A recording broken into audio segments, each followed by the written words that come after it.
ጤና ይስጥልኝ እንደምን ዋላችሁ እንኳን በሰላም መጣችሁ። ዛሬ ከደራሲያን ጋር ቁጥር 7 እዚህ የከቤት ከተማ ማዕከል ከኢትዮጵያ ቡክ ፎረም ጋር በመተባበር የሚያዘጋጁት ዝግጅት ላይ ተገኘናችሁት። ስለመጣችሁ በጣም እናመሰግናለን። በቅድሚያ አዘጋጆችን አስተዋውቃለሁ። እኔ ማህደር ገብረወልድ እባላለሁኝ። የዚህ የከተማ ማዕከል በዳይሬክተርነት እየሰራው እገኛለሁ። ይሄ የኢትዮጵያ ቡክ ፎረም ባለፉት 4 ዓመታት ክለብ ሃውስ በሚል መተግበሪያ ላይ በኢትዮጵያን የተጻፉ በኢትዮጵያን ዙሪያ እና ስለ ኢትዮጵያ የተጻፉ መጽሐፍት ላይ ውይይት የምናደርግበት ነው። ክለብ ሃውስ መተግበሪያው በድምጽ ውይይት የሚካሄድበት ነው። እስከ ባለፈው 15 ቀን ድረስ 177 መጽሐፍት ላይ ውይይት አድርገናል። ዛሬ 4ኛ ዓመታችን ነው። ይህ ዝግጅት የቆይታ ከደራሲያን ጋር የሚለው 7ኛው ነው። የዛሬ እንግዶቻችን አቶ ካሳ ወልደሰንበትና አቶ ተካልኝ ገዳሙ ናቸው። ሁለቱም ጥሪያችንን አክብረው ስለመጡ በጣም እናመሰግናለን። በእኛ በተወሰነ ንባብ በልምዳችን ካየነው ለሀገር ለሕዝብ በጣም ብዙ የሰሩ አንጋፋ ኢትዮጵያውያን ናቸው። አቶ ተካልኝ አሁን በቅርቡ የሚቀጥለው ወር 92 ዓመት ይሞላቸዋል። አቶ ካሳ ደግሞ 80 መሸጫውን። እሺ ሁለቱንም በአጭሩ ለማስተዋወቅ እሞክራለሁ። ከዛ በፊት ይሄ ክለብ ሃውስ መተግበሪያ ላይ ውይይት የምናደርገው ላለፉት 15 ዓመታት በፌስቡክ ላይ አቶ ዳንኤል በላይነህ አሁን ይህንን ዝግጅት በዩቲዩብ ወይም በቲቪ የምትከታተሉት እየቀረጸ ያለው የአርሲቪ ሲኢኦ ነው አቶ ዳንኤል በላይነህና እኔ ማህደር ገብረመድህን ፌስቡክ ላይ በሪቪው እናደርግ ነበር። እነዚህ መጽሐፍት ላይ ታሪክ ለማወቅ ለመማር ከስተትም ለማድረግ ብዙ ነገሮች እንሞክር ነበረ። ቴክኖሎጂ ፈቅዶ ደግሞ ወደ ኦዲዮ ስንመጣ የዛሬ 4 ዓመት ይሄ ክለብ ሃውስ መተግበሪያ ላይ ውይይት እናደርግ ነበር። በመጀመሪያ እኔና እሱ ነበርን። ከዛ በኋላ በግራይ የሚገኘው ዳዊት ብርሃኑ እኔ በሙያ አርኪቴክት ነኝ፣ እሱ በሙያው ደግሞ የፋይናንስ ተቋም ውስጥ የሚሰራ ባንከር ነው። ከጀርባ የምታዩት ስለ ሺልማ እሱም የኮሚኒኬሽን ሰው ባንክ ውስጥ ነው የሚገባው። አበባ የሚለብስ ለብሳ ሽር ብትን የምትለው ደግሞ ምህረት ታዬ እሷ እዚህ የከቤት ከተማ የሪሰርች ቲም ውስጥ ያለች ናት፣ አርኪቴክት ናት። እሷን በመጨመር ሌሎች ደግሞ ፈቃደኛ የሆኑ አሰናኞችን በመጨመር እነዚህ መጽሐፍት ውይይት አድርገናል። በጣም ደስተኞች ነን። በእነዚህ ዝግጅቶች ብዙ እውቀት ብዙ ትምህርት እናገኛለን፣ ብዙ ትላልቅ ሰዎችን እናገኛለን። ለዚህም አንደኛው መገለጫው ዛሬ ያሉን እንግዶቻችን ናቸው።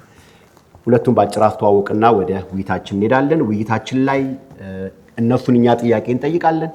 እናንተ ደግሞ በምዝገባ ጊዜ ጠየቃችሁን ጥያቄ አለ፣ እሱን ደግሞ አሳጥረን ጠይቃችኋለን። በመሃል ፈቃደኛ የሆነ ሰው ደግሞ ተጨማሪ ጥያቄ ይጠይቃል። በመሃል የሻይ ረፍት የጤና ረፍት ይኖረናል። ሻይ ቡና፣ አምባሻ፣ ዳቦና አነባበሩ ይኖረናል። ቆሎ የመሳሰሉትን ይኖሩናል። ይህን ዝግጅት አብረን በትብብር ያዘጋጀነው ይህንን ዝግጅት ከአቢሲኒያ ባንክ ጋር ነው። አቢሲኒያ ባንክ አብሮን ይህን ዝግጅት ስላዘጋጀ በጣም እናመሰግናለን። ግባ በለው እንለዋለን አቢሲኒያ። በቅድሚያ አቶ ተካልኝ ገዳሙን አስተዋውቃለሁ። አቶ ተካልኝ ገዳሙ በጎሬ ከተማ ተወልደው በዛው በቅድስተ ማርያም ቤተክርስቲያን የቄስ ትምህርታቸውን ተምረው ጎሬ በሚገኝ የመንግስት ትምህርት ቤት የመጀመሪያ ደረጃ ትምህርታቸውን ተከታትለዋል። የሁለተኛ ደረጃ ትምህርታቸውን በአዲስ አበባ ዳግማዊ ምኒልክ ትምህርት ቤት በመቀጠል በአዲስ አበባ ዩኒቨርሲቲ ኮሌጅ የስነ ጥበብ ትምህርትን እንዲሁም በአሜሪካ ሀገር ኢሊኖይ ዩኒቨርሲቲ በኢኮኖሚክስ ከፍተኛ ትምህርታቸውን ተከታትለዋል። አቶ ተካልኝ በተባበሩት መንግስታት ዋና መስሪያ ቤት እንዲሁም በአዲስ አበባ የሚገኘው የአፍሪካ ኢኮኖሚክ ኮሚሽን በተለያዩ የስራ ድርሻዎች ያገለገሉ ሲሆን ከዛም በማስከተል የቀዳማዊ ኃይለ ሥላሴ መንግስት ውስጥ በኢትዮጵያ ልማትና ባንክ ፕላኒንግ ኮሚሽን ዳይሬክተርነትና በሚኒስትር ዴኤታነት አገልግለዋል። ከዛ በተጨማሪ አቶ ተካልኝ የአፍሪካን ዴቨሎፕመንት ወይም ልማት ባንክ በምክትል ፕሬዝዳንትነት እንዲሁም የአቢሲኒያ ባንክ ከተመሰረተ ጀምሮ ዋና ስራ አስፈጻሚ በመሆን አገልግለዋል። ዛሬ እዚህ የጋበዝናቸው ካነበብናቸው መጽሐፍት ውስጥ በጣም ጥሩ መረጃና በጥሩ ግልጽነት ተጽፏል ብለን እኛ ያመንባቸው ሪፐብሊካንስ ኦን ዘ ትሮን የሚል መጽሐፍ ህይወት ታሪካቸውን የዛሬ 14 ዓመት አዘጋጅቷል። አሁን ደግሞ አብዮታውያን በነገስታት ዙፋን ላይ በሚል ወደ አማርኛ መልሰው በዚህ ከጥቂት ሳምንታት በፊት አሜሪካ ሀገር ተመርቋል። የተወሰኑ ኮፒዎችን ዛሬ ማየት እንችላለን። አቶ ካሳ ወልደሰንበት ቡልቡላ ስማቸው እንደዛ ስለምን የሚጠሩት እኔም እንደዛ መጥራት እወዳለሁ። አቶ ካሳ ወልደሰንበት ቡልቡላ በሶዶ ከተማ የተወለዱ ሲሆን የመጀመሪያና ሁለተኛ ደረጃ ትምህርታቸውን በወላይታ ሶዶ ጌዲዮና ግርጋ ላይ ከተሞች ተምረዋል። በመቀጠል ባህር ዳር ፖሊቴክኒክ የኤሌክትሪካል ቴክኖሎጂ እንዲሁም በጀርመን ሀገር የኤሌክትሪካል ምህንድስና ትምህርታቸውን ተከታትለዋል። አቶ ካሳ በኢትዮጵያ መብራት ኃይል፣ በአዲስ አበባ ሲሚንቶ እንዲሁም በአዲስ አበባ ጎማ ፋብሪካና ሌሎች ተቋማት በመንግስት ተቋማት ውስጥ በስራ አገልግለዋል። በግል ስራ ብዙ ሰርተዋል። ንግድም ተሰማርተው ነበር። በተለይ በደንብ የሚታወቁት በኢስት አፍሪካ ኩባንያ አሁን ትልቅ ኮንግሎመሬት ነው፣ ትልቅ ድርጅት የሱ መስራችና በተለይ ደግሞ በኢንጂነሪንግ በሙያቸው የተጠጋውን ቤታ ኢንጂነሪንግ በባለቤትና በስራ አስኪያጅነት አገልግለዋል። ባለፈው ዓመት ካቀረቡልን የተራሰው ከራሞት የተሰኘ የህይወት መጽሐፋቸውን ደግሞ አንብበን በሱ ምክንያት ጠርተናቸዋል። ሁለቱንም በድጋሚ እንኳን ደህና መጣችሁ ብለን አጨብጭበን እንቀበላቸዋለን። የመጀመሪያውን ጥያቄ ነው ወስዳለሁ ለአቶ ተካልኝ። መጽሐፍ ወይም አንድ መግቢያ ያለን ለካ ዘንግቼው ነው። እነዚህ 177 መጽሐፍት ላይ ውይይት ስናደርግ በሌሎቹም መድረኮች ውይይት ሲደረግ የሆኑን ዘመናት ለማወቅ የሆኑ መጽሐፍትን ማንበብ የግድ ይላል። ለምሳሌ ያኛው ክፍለ ዘመን መባቻ ለመነጋገር የመርስ ያደረገው ወደ ጎርግስን ያኛው ክፍለ ዘመን መባቻ ወይም እዚህ ጋር ያለው ካየሁት የሰማሁት የሉራስ እምሩን ወይም የገብረሕይወት ባይከዳኝን ወይም አፈወርቅ ገብረየሱስን ሌሎች መጽሐፍት ማንበብ ይጠይቃል። በየ20 30 ዓመት እያለፍን ስንመጣ ደግሞ በተለይ የቀዳማዊ ኃይለ ሥላሴ ዘመነ መንግስት የመጨረሻው ዓመታት በተለይ ከ48 ወዲህ ያሉትን ከ33 ከ48 ከ48 እስከ 66 ያሉትን ምናይ ከሆነ መነበብ አለባቸው ብለን የምናምናቸው መጽሐፍት እዚህ ተቀምጧል። አብዛኞቹ የአክሊሉ ማስታወሻ፣ ደጃዝማች ወልደ ሰማያት ያዘጋጁት ህይወቴ ባለፈው እንግዳችን ነበሩ። ወደ ፖለቲካው ሳብ ሲል እንደመነሻ የፋሲካ ሲደልል የሻምላው ትውልድ፣ እዚህ በኩል ደግሞ እስካሁን ማንም ያልተጠጋው የዘውዴ ረታ የቀዳማዊ ኃይለ ሥላሴ መንግስት የሚል መጽሐፍ አለ። ስዩም ሀረጎት የስዩም ሀረጎት ደግሞ ሰርቪንግ ዘ ቢሮክራቲክ ኢምፓየር የሚል ይህ መጽሐፍ አለ። ህይወቴና የኢትዮጵያ እርምጃ ፓዮኒርስ ኦፍ ቼንጅ ከበደ ገብሬን፣ የዘውዴ ገብረሕይወት ደግሞ ከንቲባ የነበሩት የህይወት ውጣ ውረድ፣ እነዚህ የመሳሰሉትን መጽሐፍትን አማክሎ ማየት የዛን የነበረውን ድባብ ስሜት ምን እንደነበረ የመግለጽ እድል ይሰጣል ብለን እናምናለን። በዚህ በመነሳት ለዚህ ግብዓት አንድ ጥሩ ግብዓት ነው ብለን የምናምነው ዳዊት ያወሰኛል ይህ መጽሐፍ ነው። ይህ መጽሐፍ ሪፐብሊካንስ ኦን ዘ ትሮን ተካልኝ ገዳሙ። ይህንን መግቢያ አድርጌ ለእርሶ የመጀመሪያ ጥያቄ የሚሆነው የፊውዳል ስርዓት ከተቃወሙ በኋላ ተሳክቶላቸው፣ ይህም ከተሳታፊ የመጣ ጥያቄ ነው፣ ስርዓቱ እንዲፈርስ ትልቁን ስራ የወሰዱ መካከል በሀገር ውስጥና በውጭ በትምህርት ጥቅስ ውስጥ ዘመናዊ የሚባል ትምህርት የቀመሱ ብዙዎች ናቸው። እነዚህ የዘመኑ ተራማጆች በኋላ ባመጡት ለውጥ ተጣልተውም ተጋድለዋል። በዚህ ሂደት ውስጥ የዘመናዊ ትምህርት ድርሻ ምንድን ነው? በተለይ ወግ አጥባቂው ከሚባለው ማህበረሰብ የወጡ ልጆች በማርክሲዝም ተጠምቀው እርስ በርስ በተጋደሉበት ሂደት ስናይ በእርግጥስ ዘመን አመጣሽ የተባለው ዘመናዊ ትምህርት ተጠያቂ ሊሆን ይችላል ወይ የሚል ጥያቄ ከታዳሚ በቅድሚያ የሰበሰብነውና ይህንን መግቢያ አድርገው ወቅቱን ቢነግሩ። አተካሊ ማይክ እዛ ጋር አለ። አሳጥሬ ልድገመው። እሺ። በፊውዳል ስርዓት የተቃወሙ እና በኋላም ተሳክቶለታቸው ስርዓቱ እንዲፈርስ ትልቅ ስራ ከወሰዱ መካከል በሀገር ውስጥና በሀገር ውጭ እንደርሶ ዘመናዊ ትምህርት የቀመሱ ብዙዎች ናቸው። እንደርሶ አሁን የተጨመረው እነዚህ የዘመኑ ተራማጆች በኋላም ባመጡት ለውጥ ተጣልተው እርስ በርስ ተጋድለዋል። በዚህ ሂደት ውስጥ የዘመናዊ ትምህርት ድርሻ ምንድን ነው? በተለይ ወግ አጥባቂ ከሚባል ማህበረሰብ የወጡ ልጆች በማርክሲዝም ተጠምቀው እርስ በርስ የተጋደሉበት ሂደት ስናይ በእርግጥስ ዘመን አመጣሽ የተባለው ዘመናዊ ትምህርት ተጠያቂ ሊሆን ይችላል ወይ? መጀመሪያ ይህን እድል ስለሰጣችሁኝ ምስጋናዬን ላቀርብ እወዳለሁ። አዎ መቼም እንግዲህ ከራሴ ብጀምር ጥያቄውን መመለስ የሚቻለው ራሴም የኃይለ ያለፍኩበትን የህይወት የትምህርት ዘመን ከዚያም በኋላ ደግሞ የስራ ዘመን መሰረት በማድረግ ነው። ተጠያቂ ሊሆን ይችላል ወይ ይሄ በወጣት ትውልድ መጨረሻ ላይ ስለመጣው የፖለቲካ ውዝግብ የፖለቲካ ችግር ሀገራችንን በእውነቱ ሳይታሰብ ሊሆን ይችላል። ያሰቡም ይኖራሉ። እዚህ መከራ ውስጥ የጣላት ያ መከራ በቀጣይነት እስከዛሬ ድረስ አለ። አንድ ሀገር አብዮት ሲጀምር ጀምሮ ወዲያው አያልቅም። መጀመሩ ቀላል ነው፣ ግን ሂደቱ ረጅም ከትውልድ ትውልድ ድረስ እየተንከባለለ የሚሄድ አይነት ለውጥ ነው አብዮት የሚያመጣው።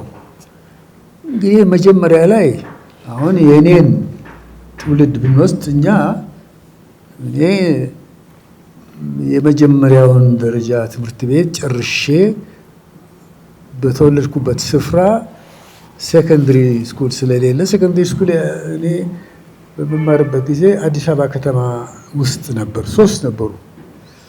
ጀነራል ዊንጌት፣ ቀዳማዊ ኃይለ ሥላሴና ተፈሪ መኮንን ነበሩ እና በገጠር በጠቅላይ ግዛቶች ይባላል ያን ጊዜ በጠቅላይ ግዛቶች የነበሩ አንደኛ ደረጃ ትምህርት ቤቶች የሚያፍሯቸው ወጣቶች በቀጥታ እዚህ ይመጣሉ።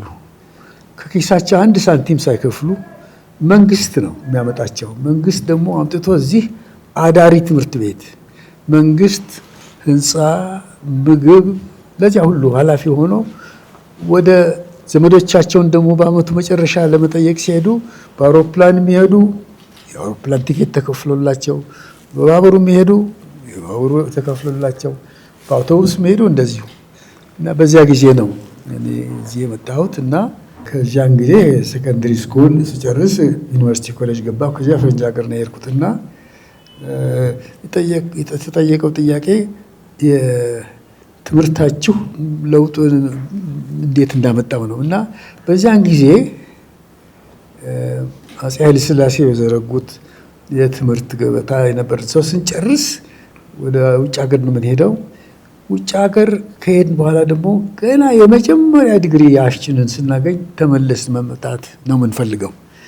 ያኔ በእኔ እድሜና በእኔ ትውልድ የነበሩ ሰዎች ሁሉ በቃ ትምህርታቸውን ሲጨርሱ አንድ ቀን እኔ አሁን አሜሪካን ሀገር ነው የተማርኩት። ሄድ ጠላሁት። እንዲያው የማላውቀው ነገር እዚያ እንደደረስኩ ዩኒቨርሲቲ ቤት ኪራይ እንግዲህ መንግስት በወር እንትናችን ይከፍላል። መንግስት ትምህርት ቤት የሚጠይቀውን ፊ ይከፍላል።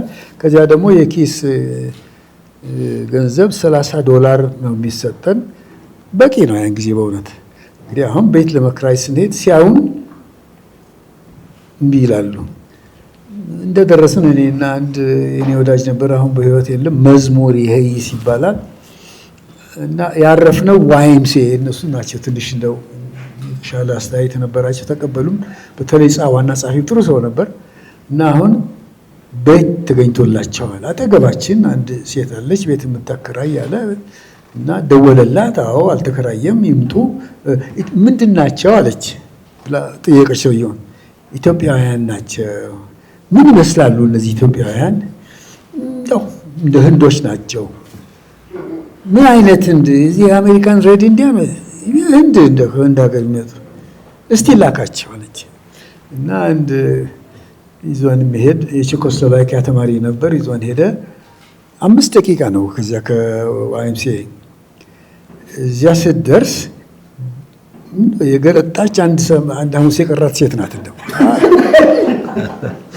ስታየን እንደው ተከራይቷል ይሄ ቤት።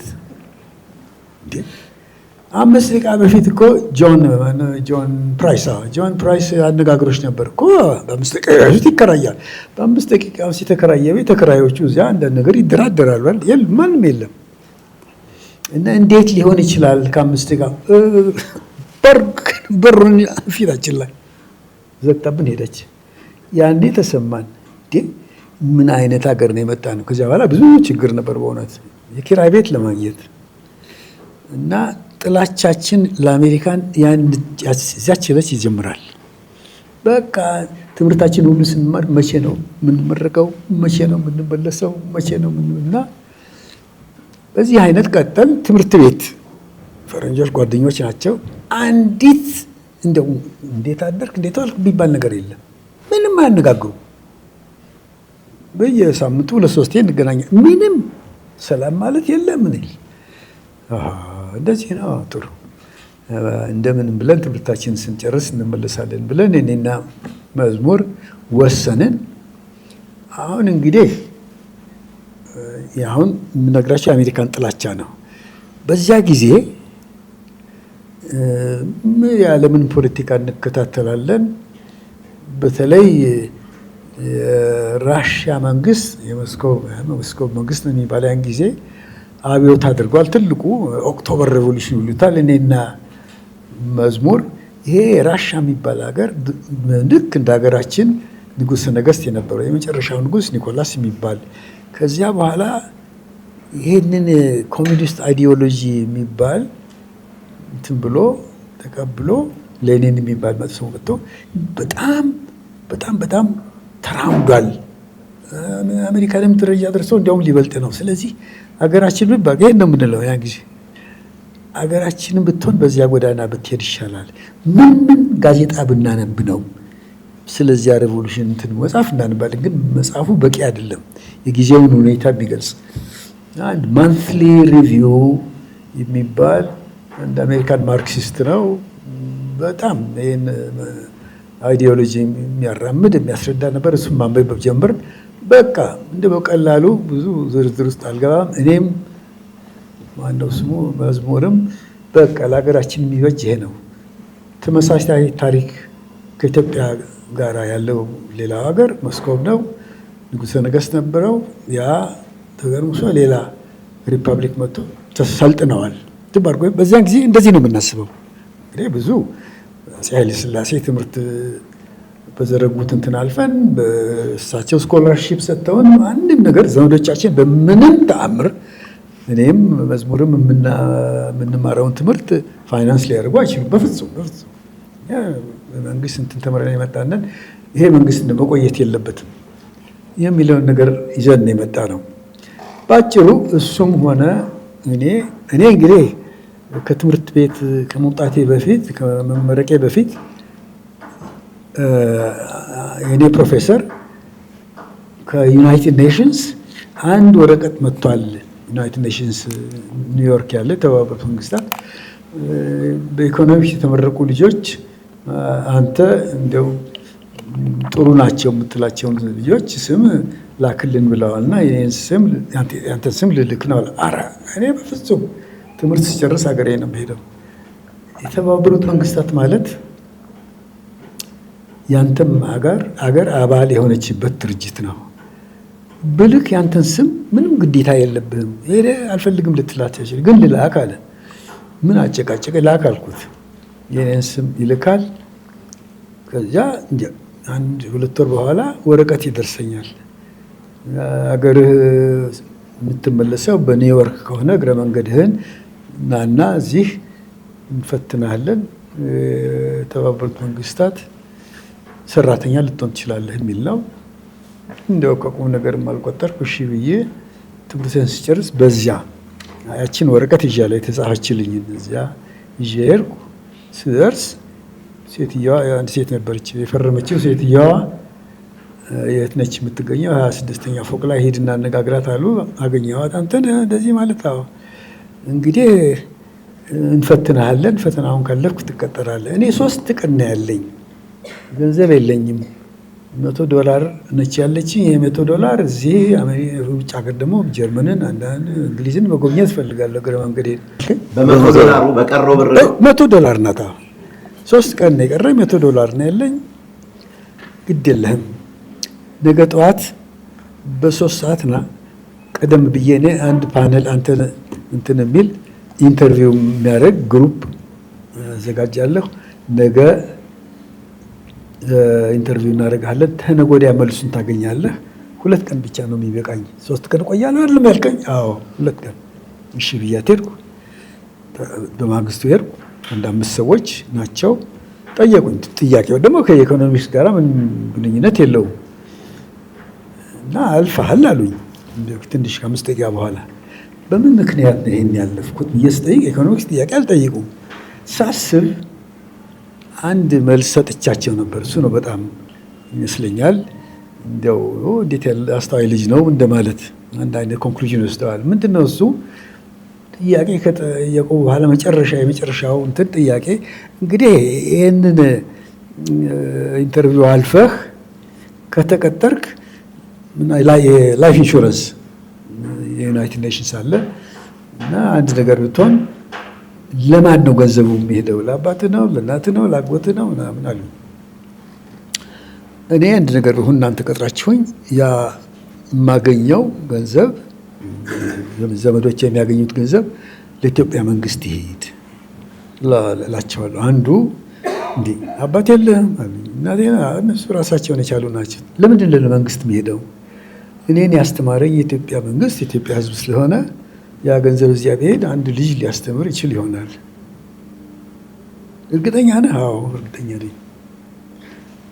ትንሽ ቆዩና ፈተናውን አልፋል። እኔ አልፋል ያሉኝ በዚህ ምክንያት ነው እየገመትኩ። ከዛ ቆየሁ እዚያ። እንግዲህ አሁን ላሳጥርላችሁ፣ ምክንያቱም ሌላም ጥያቄ ሊኖር ይችላል። ብዙ ጊዜ መፍጀት አልፈልግም። አለፈን። ስመጣ እንግዲህ ራዲካል ሆኜ የመጣሁ ለማለት ነው። ሁሉ በዛን ጊዜ በቃ ለውጥ ያስፈልጋል እና ሶቪየት ለውጥ ጥሩ ነው። ከቆየሁ በኋላ እንግዲህ ዩናይትድ ኔሽንስ 8 ዓመት ሰራሁ፣ ኒውዮርክ 2 ዓመት፣ እዚህ 6 ዓመት። ከዚያ በኋላ ኢትዮጵያ መንግስት የሚሰሩትን ሰዎች ስናነጋግር አንዳንድ ጓደኞቻችን እዚያ ተቀጥረዋል። የአገሪቱን ሁኔታ ስናይ ትንሽ መለስ እያል ይሄ እኛ ያስብነው እንደ ሶቪየት ሬቮሉሽን አይሆንም የሚል ድምዳሜ ላይ ደረስን። እኔም መዝሙርም ሌሎቻችንም። እኔ ዩናይትድ ኔሽንስ እዚህ የአፍሪካ አዳራሽ ነበር። የአፍሪካ አዳራሽ ተሰርቶ ነበር። እዚያ ገባን። ከዚያ በኋላ ነው እንግዲህ ኢትዮጵያ መንግስት ያን ጊዜ እንግዲህ እኔ በእኔ ግምት በስያለሁ ነው የምለው። እንዲህ ዝም ብሎ አብዮት ማምጣት አይቻልም። በተቻለ መጠን ደም ሳይፈስ ሪፎርም ማድረግ ነው ጥሩ። እንግዲህ ማንም ሳያስተምረን በማስተዋል ብቻ። ከዚያ በኋላ ነው እንግዲህ ኢትዮጵያ መንግስት ጸሐፊ ትእዛዝ አንድ ቀን ልከውብኝ መግባት የቻልኩት እና እዚህ ላይ ላቁም። አቶ ተካልኝም ለአቶ ካሳም አንድ ላይ እንትን ልበልና ስለ አብዮቱ አሁን ስለተነሳ እርስዎ እንደሚነግሩን ከሆነ በተለይም ደግሞ ከነበሩት ይሄ ራዲካሊዝም ከዛኛው መንገድ ወደ መጨረሻ እንዲሁም አብዮቱ ሲመጣ ወደ ሪፎርም መንገድ ይሄ የሚያነሱትን የሶሻሊዝም እሳቤ ተመልሶ ይሄ ኢትዮጵያዊ መልክ ወደ ማላበስና ወደዛ ይመጣሉ። አንድ እርስዎ አቶ ካሳም ደግሞ አይ ቲንክ መጽሐፉ ኮንክሉዥን ላይ ተቃርኖ በበዛበት ዓለም ወይ ሀገር መኖር እንደ ችግር እንደ አንድ ኢሹ አንስተው ይናገራሉና በተለይም ደግሞ እናንተ ትውልድ አሁን በተለይም ይሄ ከ75 ያለፈው በአብዮቱ ጉዳይ የዳር ተመልካች የነበረ በአንድም በሌላ መንገድ እንግዲህ ይሄ ቀጥታ ተሳትፎ ያልነበረው ትውልድ ብዙ ነበር፣ ግን ይሄ ከፓርቲና ከሌሎች ታሪኮች ጋር ተደርጎ ተደበስብሶ ይረሳልና አቶ ተካልኝ እንደውም በአብዮቱ ጊዜ በነበረ አብዮቱ በመጣ ሰዓት የነበረው እንዳልካቸው ካቢኔም አባል ነበሩ። አቶ ካሳ ደግሞ ለትምህርት ጀርመን ሀገር ነበሩና ያው ስለዚህ እሱ በተወሰነ መልኩ አሁን የሚያነሱትን አብዮት በተወሰነ መልኩ የዳር ተመልካች ያደርጋቸዋልና በዛ ጊዜ እናንተ የት ነበራችሁ? እሱ የነበራችሁበትን ፕሮሰስ ማለት ነው። አቶ ተካልኝ ደግሞ እንደነገሩን ከሆነ ይሄ በስር ነቀል አብዮት ከማመን ወደ ሪፎርም መጥተዋል።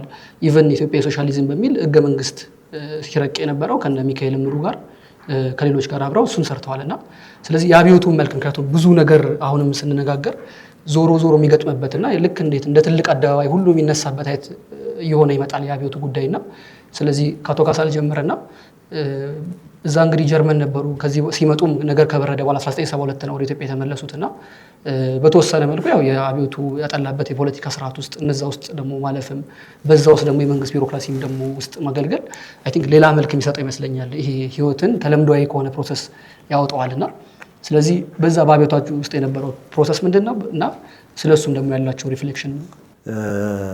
ወደ ጥያቄ ስመጣ እንግዲህ የኔ በግልጽ መጽሐፉ ላይ እንደተቀመጠው በአብዮቱ ጊዜ እዚህ አልነበርኩም አክቹአሊ። ስለዚህ እዚህም ባልኖር ግጥ ያው ውጭ ያለው የተማሪ ሙቭመንት ምናምን አለ። ስለዚህ ሁልጊዜም እዚያ ውስጥ ነው። ግን መጽሐፉ ላይም እንዳልኩት እንደገለጽኩት ከመጀመሪያው ጀምሮ የኔ አቋም የተለየ ነበር። ከሳቸው ይለያል። የኔ ለምሳሌ ተካልኝ እሳቸው አብዮቱን ተቀብሎ ምናምን እንደዚህ ምክንያቱም ሞስኮም የሚያክል ሀገር ሰልጥኗል። ምክንያቱም ንጉሱን አውርዶ ኮሚኒዝም በማምጣቱ የተሻለ ኑሮ ላይ ደርሰዋል እና ስለዚህ እኛም ወደዛ ብንሄድ ይሻላል የሚል አቋም ይዘው ነበረ ማለት ነው ብዙ የተወሰኑ ሰዎች እዚያን ጊዜ። እኔ ግን ከመጀመሪያውም ጀምሮ ወደዛ እንትን አልልም ነበረ። እንግዲህ እኛ በዚያን ጊዜ ለምሳሌ የኔ ትውልድ እንግዲህ ያው ዋናው ትውልድ ነው አክቹአሊ ማለት ከሳቸው መለስ ያለ ሪቮሉሽኑን ያካሄደው የኔ ትውልድ ነው ማለት ይቻላል። ሁሉም የኔ ጓደኞች ናቸው አብዛኛዎቹ ማለት ነው። ግን እኔ በዚያን ጊዜ እንግዲህ አይ ዶንት ኖ የራሴ አስተሳሰብ አካሄድ ሊሆን ይችላል፣ አስተዳደጌ ሊሆን ይችላል። ከመጀመሪያው ጀምሮ አብዮቱን አልተቀበልኩም ነበር ማለት አብዮቱን መቀበል ማለት ሪፎርሙን ፈልጋለሁ፣ ግን እኔ ኮንስቲቱሽናል ሞናርኪ ቢሆን ይሻላል የሚል የራሴ ግሩፕ ነበረኝ። ዝም ብለን ንጉስንም አውርደን እንደዚህ ምናምን እንዴት ይሆናል? ይሄ አይሆንም። ስለዚህ ኮንሰርቫቲቭን ለመያዝ ንጉሱን ማስቀመጥ ያስፈልጋል። ሌላውን ደግሞ መንግስቱን ደግሞ መለየት ይቻላል እና ቤተኞች ወይም የተሻለ ሪፎርም ሊያመጡ የሚችሉ ፕሮግሬሲቭ የሆኑ ሰዎች ሊይዙ ይችላሉ እና ስለዚህ በዚህ መንገድ ቢኬድ ይሻላል የሚል አቋም ነበር ከመጀመሪያው ጀምሮ። ስለዚህ በዛ መስመር አልሄድኩም እኔ ማለት ነው አንድ። ሁለተኛው ደግሞ እኛ በእኔ እድሜ አሁን ቅድም ሳይ ነበረ ዝም ብዬ ለምሳሌ የምናነበው መጽሐፍ አሁን እዚህ ከሚታየው የተለየ ነበረ ማለት ይቻላል። ለምሳሌ እኔ ያደግኩት አቶ ከበደ ሚካኤልን ታሪክና ምሳሌ የነ ማለት ሸክላ ድስትና ብረት ድስት የመሳሰሉ አዎ እንደዚህ ነው። ሁለት አፍ ያሉት ወፍ ወር ምናምን እንደዚህ ብቻ ያለ አቻ ጓደኝነት ብዙ እንደዚህ አንድ። ሌላው ለምሳሌ እነ በራምበራስ ማተመ ስላሴን እንቅልፍ ለምኔ ስንዝሮን እንደዚህ መሳሰለ ማለት አስተሳሰባችንንም ይሄ ይጎትተዋል ብዙ ማለት ነው። አልወለድንም እና በጉበኛ የጻፉት የነበረውን ከአድማስ ባሻገር በዓሉ ግርማ እሳትና ውሃ አበባ ከጸጋዬ ገብረወልድ እንደዚህ አይነት ኮምፕሊትሊ ከሪቮሉሽኑ ጋር ሳይሆን የኛን የኢትዮጵያውያንን አኗኗር የሚገልጹ መጽሐፍቶች ምናምን ስለነበሩ ይሄም አንድ ኢንፍሉዌንስ ነበረው ማለት ነው በእኔ ላይም ብዬ ነው የምገምተው። ስለዚህ በአብዮቱ ጊዜ ያው አብዮቱን እኔ እንዳልኩት በእኔ በራሴ መንገድ ነው ሄድኩት እንጂ በሌላው በሄዱት መንገድ አልሄድኩም ለማለት ነው። ጥያቄን መልሻለሁ። እዛው ጋር ሊያዙትና ለምሳሌ ባህር ዳር እያሉ እነ ክፍሉ ታደሰ መተው ስለ ሶሻሊዝም ንግግር ያደርጉ ነበር። አይ ቲንክ ክላስሜቴ ነው።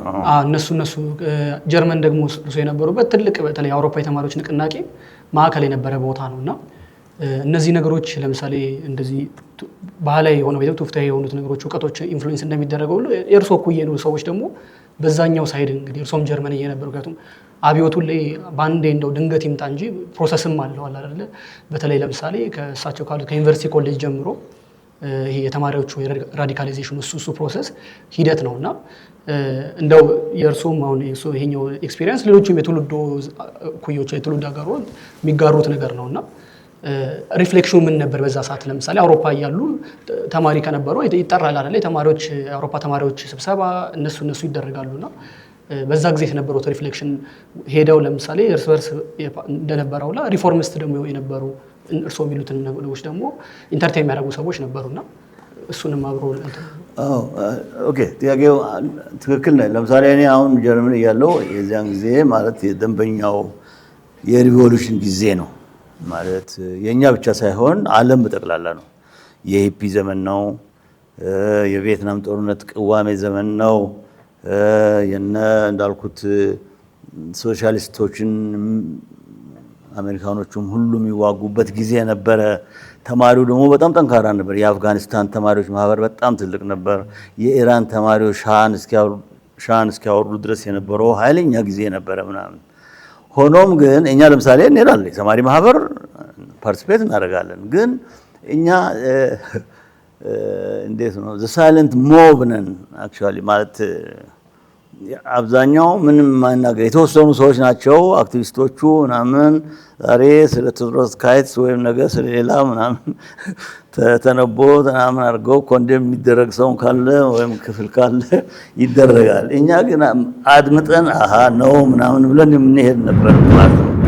ስለዚህ የዚያን ጊዜም የነበረው አለን ፓርቲሲፔት እናደርጋለን፣ ግን ሳይለንት ሞብ ነን። ዝም ብለን ሰምተን አዳምጠን እንሄዳለን እንጂ ወይ ነበር።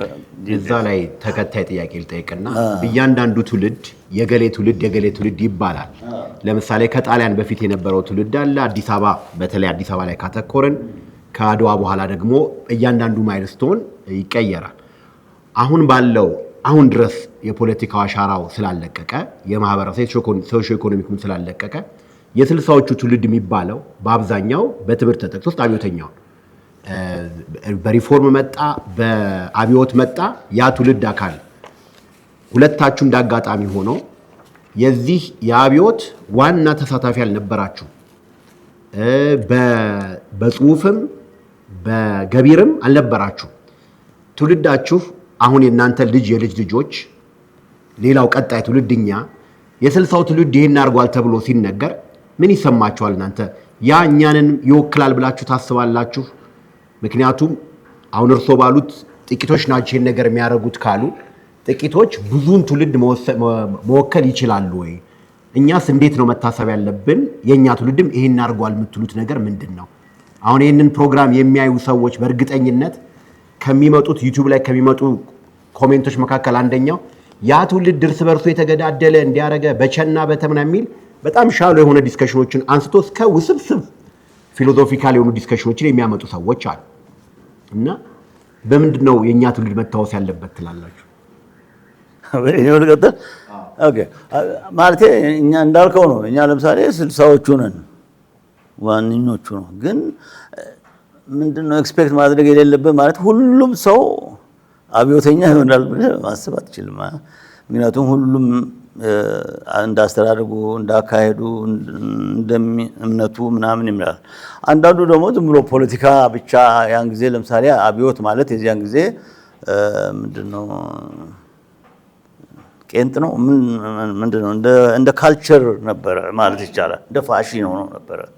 ለምሳሌ አዲስ አበባ ዩኒቨርሲቲ ያለን እኛ ለምሳሌ 4 ኪሎ ያሉ ልጆችና ወይም 6 ኪሎ ያሉ ልጆችና 5 ኪሎ ያሉ ልጆች በጣም አስቸጋሪ ነበር።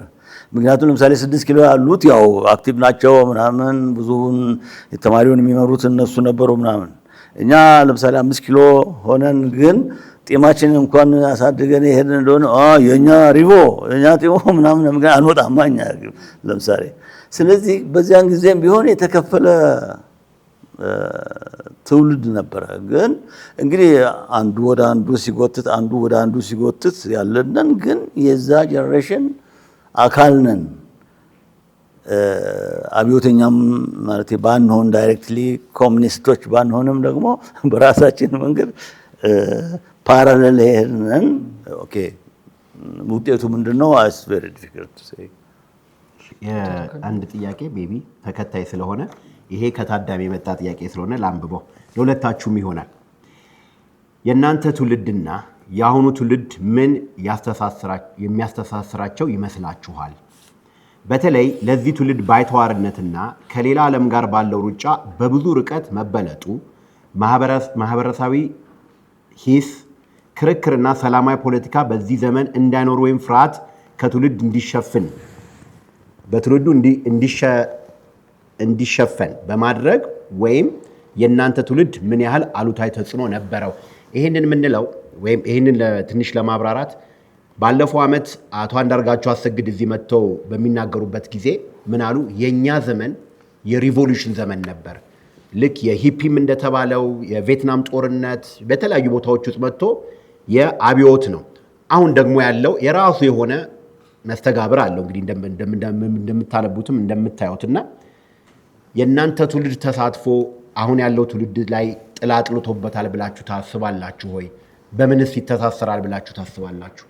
ይሄን ተቀባብላችሁ ልትመልሱልን ትችላላችሁ። መተካኔ ልሶት ቅድም መጀመርኩት ላይ ማይኳን ቅድም የጀመርኩትን ትርክት ትንሽ እንትን ልባት ላድርግበትና ልለፍ። ምን ነበር ቅድም ያልኩት? ተራማጅ የሚያሰኝ ነበረ የኔ አስተሳሰብ ብያለሁ። ትክክል ነው። ያ ሊለወጥ የቻለው ተለወጠ። ያ ተራማጅነት ያለው አስተሳሰብ ነበረኝ ቅድም ስገልጽላቸው። ያንን ለመለወጥ ያስገደደኝ ሁኔታ ምንድን ነው? አንድ ደረጃ ላይ መቼም አብዮት ማለት ደም ካልፈሰሰ አብዮት አይባልም። ስለዚህ አብዮትና ደም መፍሰስ አንድ ላይ ይሄዳል እና ምን አለ ለኢትዮጵያ እድገት ሲባል ደም ቢፈስ ይሄ መከፈል ያለበት እንትን ነው፣ ዋጋ ነው። ስልጣኔን ለማምጣት ጥሩ ማስተዳደርን ለማምጣት እያልኩ ማስብ ሰው ነበርኩ። አንድ ደረጃ ሲደርስ እየተቃረበ ሲሄድ ይሄ ሁኔታ ወደ ደም መፋሰስ፣ የማን ደም ነው የሚፈሰው? ለካስ የዘመዶቼ ደም ነው። እኔ ድሮ ማስበው የውጭ ሀገር ደም፣ በዚያ መሰረት የራሻ ደም ቢፈስ ሳስብ የእኔ ዘመዶች በአባቴም በእናቴም ዘመዳቸው ሊሞቱ እነሱ፣ አይ እሱማ አይሆንም ወደሚል ደረጃ ደረስኩ በራሴ አስተሳሰብ። ስለዚህ ኢትዮጵያ ወደፊት እንዲህ ያለ ነገር አያስፈልጋትም ለማለት የበቃሁት በዚህ ነው፣ በማየት ለካ አብዮት ደም ካልፈሰሰ አብዮት አይሆንም ሲባል ልክ ነው እላለሁ። ልክ ነው። እዚያ ውጭ ሀገር ላሉ ወደ ዘመዶቼ መምጣቱን ስረዳ ይሄማ አይሆንም፣ ዘመዶቼ ለምን ይሞቱ? ምን ባጠፉ? እኔ ዝም ብዬ ተነስቼ እንደው አይሆንም። እንግዲህ ራሴን አረምኩ ማለት ነው። ከተራማጅነት ወደ ሪያሊስቲክ ወደሆነ ፕራግማቲዝም ለውጥ ያስፈልጋል። ጃኖ የሚሰሩት ነገር ክፉ አይደለም። እንግዲህ ክሪቲካል የነበርኩ ሰው እኔ ለምሳሌ ገርማሜ ነዋይ የአብዮት ሙከራ ሲደረግ እኔ ከተባበሩት መንግስታት ከኒውዮርክ ተዛውሬ መጥቼ እኔ የመጣሁት መስከረም ላይ ነው። የነ ገርማሜ ሙከራ በታህሳስ ይመስለኛል ላይ ነው። ያንን ደግሞ ሳይ እንትን አልኩ፣ ሀገራችን ለዚህ መጋለጥ የለባትም። እንግዲህ በማየት በማሰብ ያ እንዲያው ራዲካል ቅድም ስላችሁ እንዲህ ቢሆን የምል ሰው ነበር። መለስ በማየት ደም ሲባል የራሴ ዘመዶች ወገኖቼ ደም የመስኮብ ብቻ አይደለም። ደም ካልፈሰሰ ደም የማን ደም? የራሴ ዘመዶች። በቃ እዛ ላይ ይሄ ማዛልቅ ነገር ነው ብዬ ነው እንግዲህ ወደ ሶሻሊዝም በእውነቱ በብዙ መንገድ ብዙ አይነት ሶሻሊዝም አለ። አሁን የአውሮፓ ውስጥ በቀላሉ እንደው ብዙ ትንሽ ሳንገባ ስካንዲኔቪያኖች፣ ስዊድኖች፣ ኖርዌጂያኖች፣ ዴንማርክ የሚከተሉት ዴሞክራቲክ ሶሻሊዝም ጥሩ ነው። በህዝብ ፍቃድ ነው እንትን የሚለው ስልጣን የሚይዘው ይለቃል። ሌላ ወይ እንትና ሶሻሊዝም ሳይሆን ኮሚኒዝም ነው። እነዚህ የመስኮቦች የምስራቅ አውሮፓ ዲክቴተርሺፕ። አይ እሱ አይሆንም። እኔ ውጭ ሀገር ሲሄድ መቼ ነው የኔ ሀገር ኢትዮጵያ እንደዚህ ሀገር የምትሆንልኝ ብዬ የምጓጓው? መስኮብ ሀገር ሲሄድ አይደለም። ሄጃለሁ መስኮብ ሀገር። ቻይና ሲሄድ ቻይና ሄጃለሁ፣ የለም። ዴንማርክ ሲሄድ መቼ ነው የኔ ሀገር እንደ ዴንማርክ የምትሆነው? መቼ ነው የኔ ሀገር እንደ ስዊድን የምትሆነው ብዬ ነው የምጓጓው። እንግዲህ አሁን ከበሰልኩ በኋላ ማለት ነው። ከዚያ በኋላ ነው እንግዲህ ይሄ እነ መንግስቱ ሬቮሉሽን ሲመጣ ትንሽ እኔ እንደው መጠንቀቅ አለባችሁ፣ ይሄማ አይሆንም፣ እንዲህ ነው። ልጅ ሚካኤልም እንዳጋጣሚ አብረን ነበር። በእነ መንግስቱ ጊዜ እንግዲህ ትንሽ ረጋ እንዲሉ መቼም ሳይታሰብ አንድ ጊዜ 60 ሰዎች ጨረሱ። መጀመሪያ እንደመጡ 2 ወር ነው በኋላ እንግዲህ ምንድን ነው ከእነዚህ ሰዎች ጋር የሚያገናኘን ነገር የለም። ግን እዚህ ታሪክ አገናኘን። እኛ የተሾምነው በአፄ ኃይለ ሥላሴ ሚካኤልም እኔም እዚያ ሳለን ይሄ ነገር ሆነ። ምንድን ነው የእኛ ሚና? የእኛ ሚና በተቻለ መጠን መቼም የሞተ ሰው አይመለስም ሆኗል። ግን ከአሁን በኋላ ደግሞ እንዳይብስ የተቻለን ያህል መምከር አለብን። ሶሻሊዝም ቢባል ኮሚኒዝም ሳይሆን እንደነ ስዊድን ያለውን ነገር ቢከተሉ ነው እነዚህ ወታደሮች ጥሩ የሚሆኑ። ሞከርት ሳይሆን ቀረሱ። አንድ ጊዜ እዚህ ላይ ኢትዮጵያን ሶሻሊዝም የሚባል እንትን ወጥቶ ነበር። ኢትዮጵያ ህብረተሰባዊነት የሚል ልጅ ሚካኤል እኔ አንድ ጥቂት ሰዎች ተጨምረው እሱን አቀረብን። ለጊዜው ወታደሮቹ ብዙም አልገባቸውም ነበር። የሚያማክሯቸው ደግሞ ከኛ ውጭ ራዲካል የሆኑ ወጣቶች፣ አሁን ቅድም የአንዱን ስም አንስታቸዋል። ምን ያላችሁት? አይደለም ይሄ የመኢሶን አባል የነበረው አንዳርጋቸው። እነሱ ውጭ ሆነው ይመክራሉ። እኛ እንግዲህ መንግስት ውስጥ አለን፣ ግን መንግስቱን እንነጋግራለን። መለስ ያለ የኢትዮጵያን ሁኔታ የሚያንጸባርቅ ለውጥ፣ ሶሻሊዝም እና ህብረተሰባዊነት በዚያ ቢሄድ ይሻላል። በዚህ ነበር እንግዲህ የምንሄደው። ነገሩን ከተረዳን በኋላ ደም ካልፈሰሰ የሚባለው ነገር የእኛ ዘመዶች ናቸው እኮ ደማቸው የሚፈሳው፣ ይሄማ አይሆንም፣ ደም መፍሰስ የለበትም። በእውነቱ እነሱም ራሳቸው እኮ መጀመሪያ ላይ እነ መንግስቱ ያለምንም ደም ኢትዮጵያ እንደዚህ ነበር የሚሉት እና በመሀሉ ሌሎች መጡና ነው እና በዚህ አይነት ሪፎርም እኔ ቅድም ከገለጽኩላችሁ ዋና ራዲካል እንዲህ ነበርኩ ብል ሰው አዘልቅ ደም መፍሰስ የዘመዶች ወገኖች ደም ነው የሚፈሰው፣ በምንም ምክንያት አንቀበል ወደ ማለት የደረስነው አንዳንዶቻችን በዚህ ነው ለማለት ነው። ግን ጥያቄህን አልመለስኩም። ከአሁኑ ትውልድ ጋር ያለው ትስስር በዛን ጊዜ የነበረው ልምድ፣ የሰዎች መገደል፣ ፖለቲካው ከውጭም ከውስጥም በነበረው ያ ነገር ካስኬድ አድርጎ እየመጣ አሁን ያለው ትውልድ ራሱ ላይ የራሱ ጥላ አጥልቷል እና በሁለቱ ትውልድ መካከል ያለውን ትስስርና ያን ያህል ኢምፓክት አለው ብላችሁ ታምናላችሁ? ያን ጊዜ የነበረው አብዮት እነ መንግስት ከመጡ በኋላ እኔ የቀጠለ ይመስለኛል በእውነት። እና አንደኛ ዴሞክራሲ እናመጣለን እንደዚህ የሚለው ነገር እናንተ ከኔ የበለጠ ታውቃላችሁ። በአሁኑ ጊዜ ከመንግስቱ ኃይለማርያም በኋላ በተከታታይነት የመጡት አስተዳደሮች ዴሞክራሲያዊ አይደለም፣ ኦቶክራሲ ምንም ይሄ እንትን የማይለው ደግሞ ኦቶክራሲ ማለት እንደ ከበላይ ሆኖ የሚያዝ መንግስት እንደማለት ነው ባጭሩ። በደንብ ደግሞ በጣም ያሰጋው በተለይ መለስ ያመጣው በጎሳ የሚሄድ አስተዳደር በቃ ጎሰኝነት እና ከማርክሲዝም ጋር ሲገናኝ ቶክሲክ ይላል ፈረንጅ። አንድ በጣም ምንድነው ቶክሲክ? መርዛማ ጎሻ መርዛማ የሆነ ጭራሽ እንደማይሆን ምኑም የኢትዮጵያ ሕዝብ ደግሞ በእውነቱ ሕዝቡና እኛን ተውኛ ዝም ብለን ግን ሕዝቡ ራሱ በእውነቱ አብሮ መኖር ነው የሚፈልገው በሰላም።